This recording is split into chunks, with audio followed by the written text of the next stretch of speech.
welcome back to my channel. Welcome to another nice, easy, simple watercolour painting.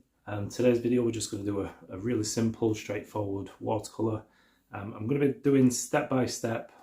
It's a really short video, so I would appreciate if you watch all the way to the end. It really does help my channel, and if you do like what you see, please give me a thumbs up, and if you're not subscribed, please do subscribe to my channel. I hope you enjoy the video.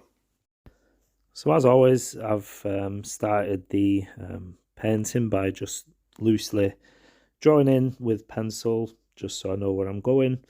And I'm using my Bockingford cold press 140 pound paper, taped at my board about a 40-degree angle. Excuse me, I've got a little bit of a cold, so I'm feeling a little bit under the weather. And I'm using my White Nights watercolours. I'm still getting used to these White Nights, but they are really, really nice to use. And they're really affordable. I think this set cost me about £30 for, I think it's a 24 set. So they're really nice, really affordable. And they are a professional grade. So if you're looking for a decent set of watercolours, especially if you're starting out, then this is really... I'd recommend this set to anyone. For years, I did use the Cotman Winsor & Newton. It's the student grade, and they're really, really nice to use as well. They're a similar sort of price, but there's no other watercolors out there at this sort of professional grade for this price. So I really do recommend this set to anyone starting out.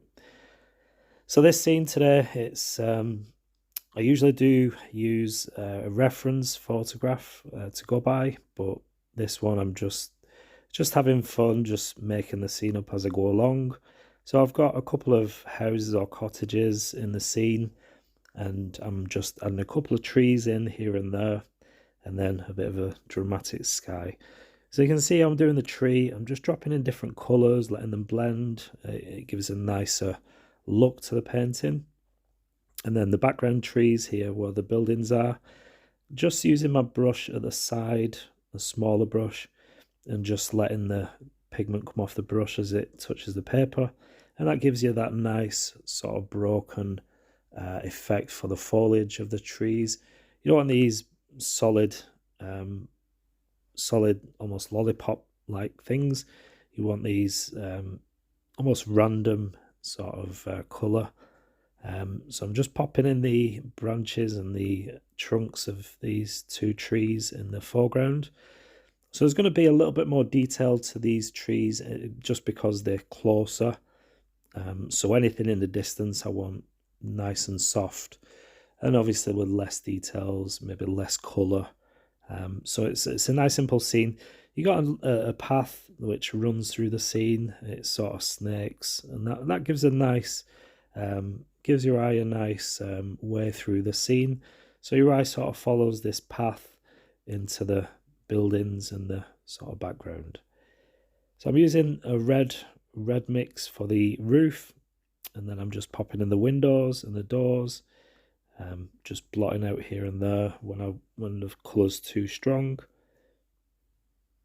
And then again, another red roof for the building on the side. So I wanted to pop in a little bit of a background hill, so that's what we're doing there, just behind the houses. So it's a nice, soft, subtle colour, not very dark. I want to try and add the distance to this, and I'm just adding in a few more details to the front, the foreground, the trees, and there's a bit of sort of shrubbery on the floor, a bit of grasses and a bit of a bush. So I'm just using my liner brush just to get a few marks in there, and then I've switched to the smaller brush as well. So just completing the path. I wanted a nice sort of brownish path, so that's using yellow ochre and a bit of brown and a bit of red, and then just popping in a few details with the fine liner pens. I do have a few sets of these liner pens. I find them quite nice to use, especially with watercolour. Especially if you're using a looser approach like this. It's nice to add towards the end, so it gives you just a bit more definition, a bit more clarity if your watercolours are quite soft and subtle. so it does give us a bit more structure to the scene, a bit more definition. And then just add in some lines to the trunks of the trees, so that just add a bit more detail. And that's pretty much just adding a few posts, fence posts along the path. Just helps lead the eye into the scene. And then there's just a little bit of wire that runs through those. So it's quite a straightforward scene. I just wanted to get a little bit more drama in the sky.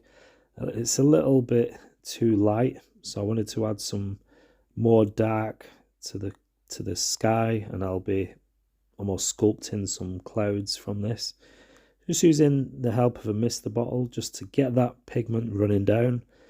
I find that does offer a nice sort of almost rain clouds, just a bit more drama to the scene.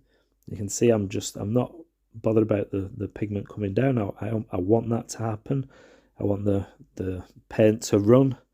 You can see sometimes you need to be quick with watercolor. I just caught that just in time. I didn't want that drop to go down onto the land. So I just caught that in time with blotting with some tissue, and just adding a bit more spray, just taking my time to get clouds right in the sky. Usually I don't take much time doing the clouds in the sky. It's something I do quite quickly. But for this scene, I'm just working it just a little bit just to get a bit more interest. There's not really much going on in this scene, so I do want a little bit of a drama to the sky. So you can see I'm just cleaning my brush and just taking out some of that dark, just shaping some clouds, and I'm just softening the edge of the dark and just bringing some of that, knocking it back a little bit. And so it just gives you a little bit of cloud shapes. And then just add a few birds to the scene. I like to do that in these sort of scenes. Just gives it a bit of life. And then carefully just remove the tape. This is quite a nice tape. It's quite wide, so you can have a nice wide border for your painting. And that's pretty much it. So it's a nice simple scene, step by step. This is ideal for beginners. So I hope you enjoy this. Hope you learn something new. And there it is. Thanks for watching. And I hope to see you again in the next video. Take care. Bye-bye.